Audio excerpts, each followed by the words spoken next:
परत एकदा बाहेरच्या स्टार भेळवर आलेलो आहे.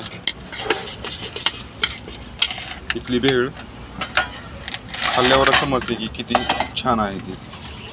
हे सगळं ताजं मटेरियल असतं, दररोजच्या दररोज वापरात येणारं मटेरियल. शिळं मटेरियल कधीच बाहेर ठेवत नाही, कारण बाहेरकडे गर्दी असते. हे सगळं मटेरियल तो स्वतः घरी तळतो आणि परतच घेऊन येतो.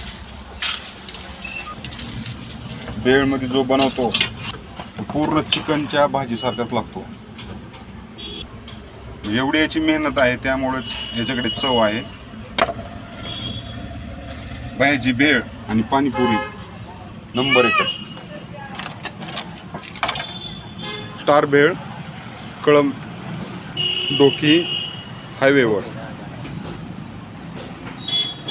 आणि नवीन वर्षाच्या भैयाला काय हॅपी न्यू इयर, हार्दिक शुभेच्छा.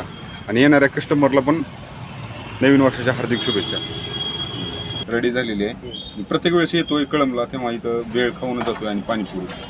स्टार भेळ इथली एकदा खावा, त्यावेळेस चव समजेल आपल्याला. एकदम झकास.